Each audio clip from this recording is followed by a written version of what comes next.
Methods of studying infant perception. In the study of perceptual abilities of infants, a number of techniques are used to determine infants' responses to various stimuli.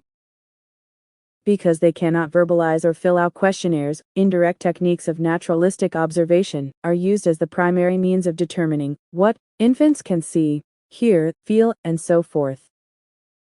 Each of these methods compares an infant's state prior to the introduction of a stimulus with its state during or immediately following the stimulus. The difference between the two measures provides the researcher with an indication of the level and duration of the response to the stimulus.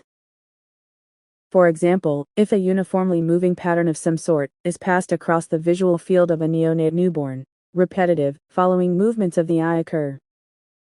The occurrence of these eye movements provides evidence that the moving pattern is perceived at some level by the newborn.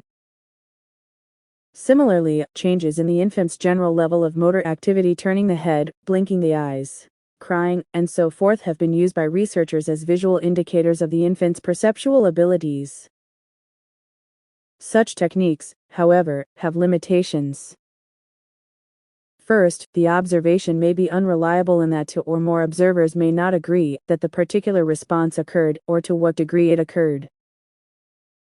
Second, responses are difficult to quantify. Often the rapid and diffuse movements of the infant make it difficult to get an accurate record of the number of responses.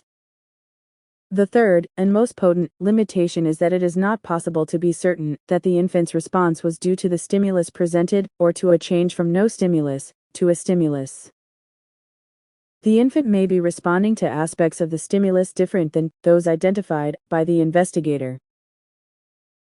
Therefore, when observational assessment is used as a technique for studying infant perceptual abilities, care must be taken not to overgeneralize from the data, or to rely on one or two studies as conclusive evidence of a particular perceptual ability of the infant.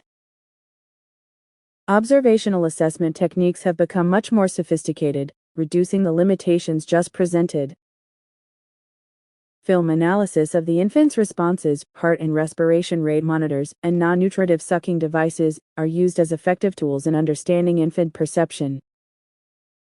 Film analysis permits researchers to carefully study the infant's responses, over and in slow motion. Precise measurements can be made of the length and frequency of the infant's attention between two stimuli. Heart and respiration monitors provide the investigator with the number of heartbeats or breaths taken when a new stimulus is presented. Numerical increases are used as quantifiable indicators of heightened interest in the new stimulus. Increases in non-nutritive sucking were first used as an assessment measure by researchers in 1969. They devised an apparatus that connected a baby's pacifier to a counting device. As stimuli were presented, changes in the infant's sucking behavior were recorded. Increases in the number of sucks were used as an indicator of the infant's attention to or preference for a given visual display. Two additional techniques of studying infant perception have come into vogue. The first is the habituation dish habituation technique, in which a single stimulus is presented repeatedly to the infant until there is a measurable decline, habituation, in whatever attending behavior is being observed. At that point, a new stimulus is presented, and any recovery dish habituation in responsiveness is recorded. If the infant fails to dish habituate and continues to show habituation with the new stimulus, it is assumed that the baby is unable to perceive the new stimulus as different. The habituation dish habituation paradigm has been used most extensively with studies of auditory and olfactory perception in infants. The second technique relies on evoked potentials, which are electrical brain responses that may be related to a particular stimulus because of where they originate. Changes in the electrical pattern of the brain indicate that the stimulus is getting through to the infant's central nervous system and eliciting some form of response.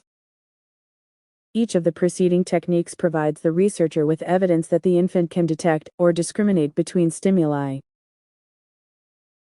With these sophisticated observational assessment and electrophysiological measures, we know that the neonate of only a few days is far more perceptive than previously suspected. However, these measures are only indirect indicators of the infant's perceptual abilities.